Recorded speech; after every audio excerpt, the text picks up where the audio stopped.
Ah, the magic ring. You either love it or you hate it. Now in today's video I'm going to show you how to do the magic ring for absolute beginners, but then I'm also going to show you exactly which stitch to work in after you've completed the magic ring. I know I've already done a video on this, but I'm just going to recreate it very quickly and show you that little extra step. I've had a few people get in touch just saying to me I'm a bit confused as to where to go after I've done the magic ring, so this video is for you guys. So very quickly, the magic ring is used to start most amigurumis. For example, my little worry pat here, his magic ring is on the top and on the top of the horns, and as soon as you get the hang of this skill, this stitch, it's an absolute eye-opener. There is no limit as to what you can make.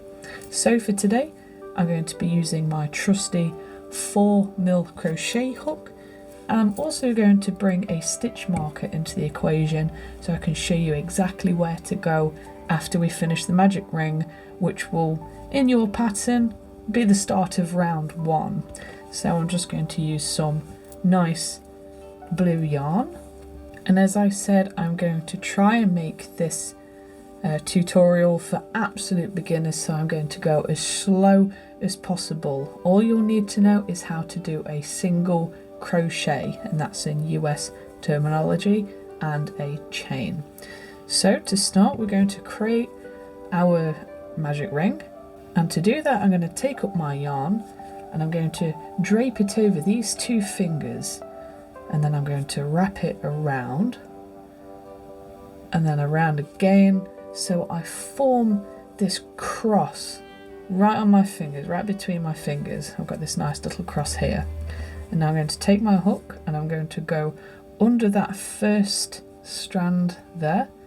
I'm going to grab hold of that second strand, and I'm going to very carefully pull the whole thing off my fingers, just like so. And now I'm going to make sure that this working tail is up here. It's up here, out the way, and I'm just going to grab hold of that working tail, stick my pointy finger out, and then move the whole thing over my finger like so, and make sure that my hook isn't moving much. So that's how I'm going to get comfortable for this video. Next, I'm going to take control of my magic ring.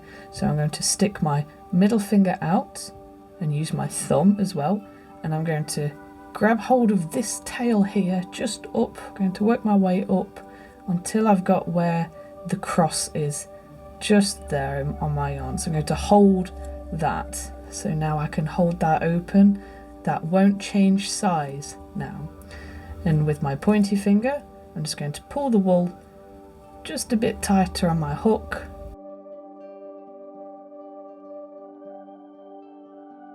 and now I feel like I'm ready to go. So for this video I'm going to hold the ring on my middle finger, and it's not going to move from there. So for the first stitch of a magic ring is always going to be a chain 1.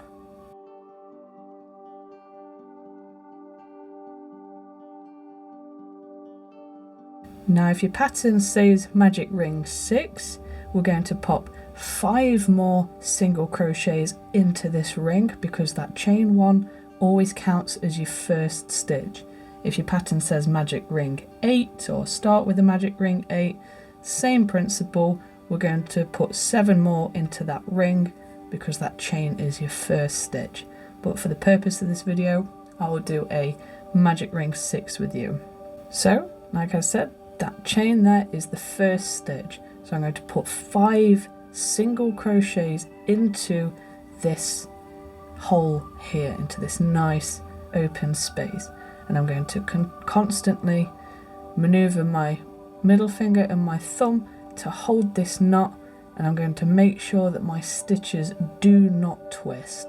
So I'm going to pull this knot down ever so slightly, pop my hook into this big hole, go around the back of the yarn and grab hold, pull it through. I'm also holding the stitch on my hook with my middle finger,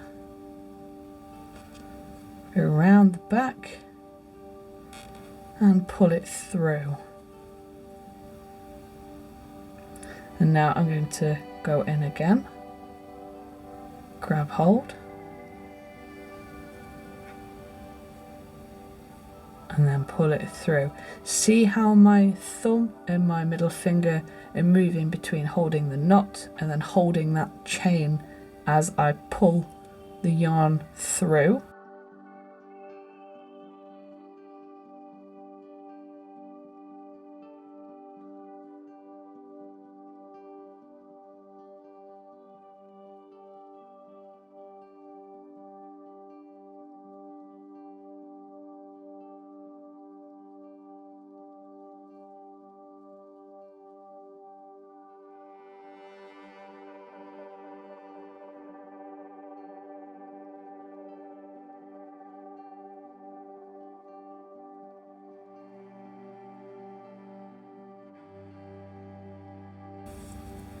There we go. So as we can see, I've got a nice bunch of stitches in there and they didn't twist.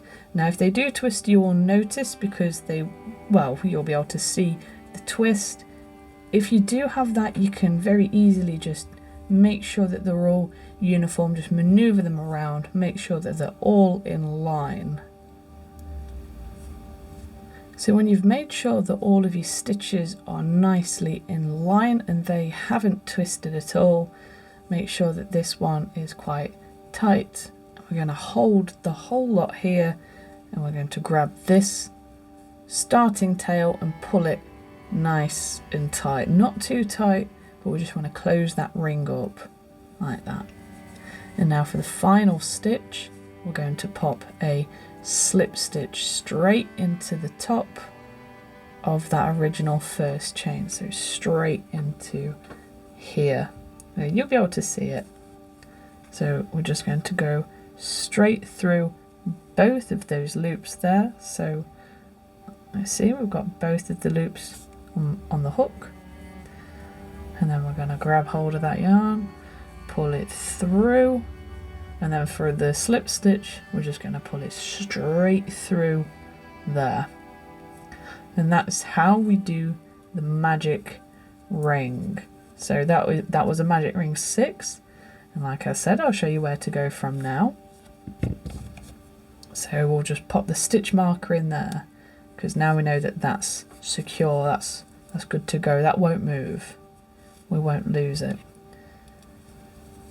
So the next stitch that you're going to go into, as that was the slip stitch there, will be this one here. So if you hold your hook with that stitch at 12 o'clock, I'm just going to jump straight over into that next stitch here, just there.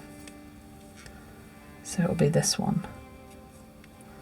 Or you can open the stitches up a bit and you can see where I'd worked into, so it'll be the next one. Make sure you don't work into the same stitch as that slip stitch. So it's going to be there, like so. So depending what your pattern calls for, most of the time the first row after the magic ring, the first round, will be an increase all the way around, for example. But as long as you work nice and easily into each next stitch, you'll be fine. So again, that very first stitch after the magic ring, if you've got your stitch marker in, it's going to be the one right next to it. And it's going to be this one here. Not the one at 12 o'clock, that's the same stitch. It's going to be the one next to it, just there.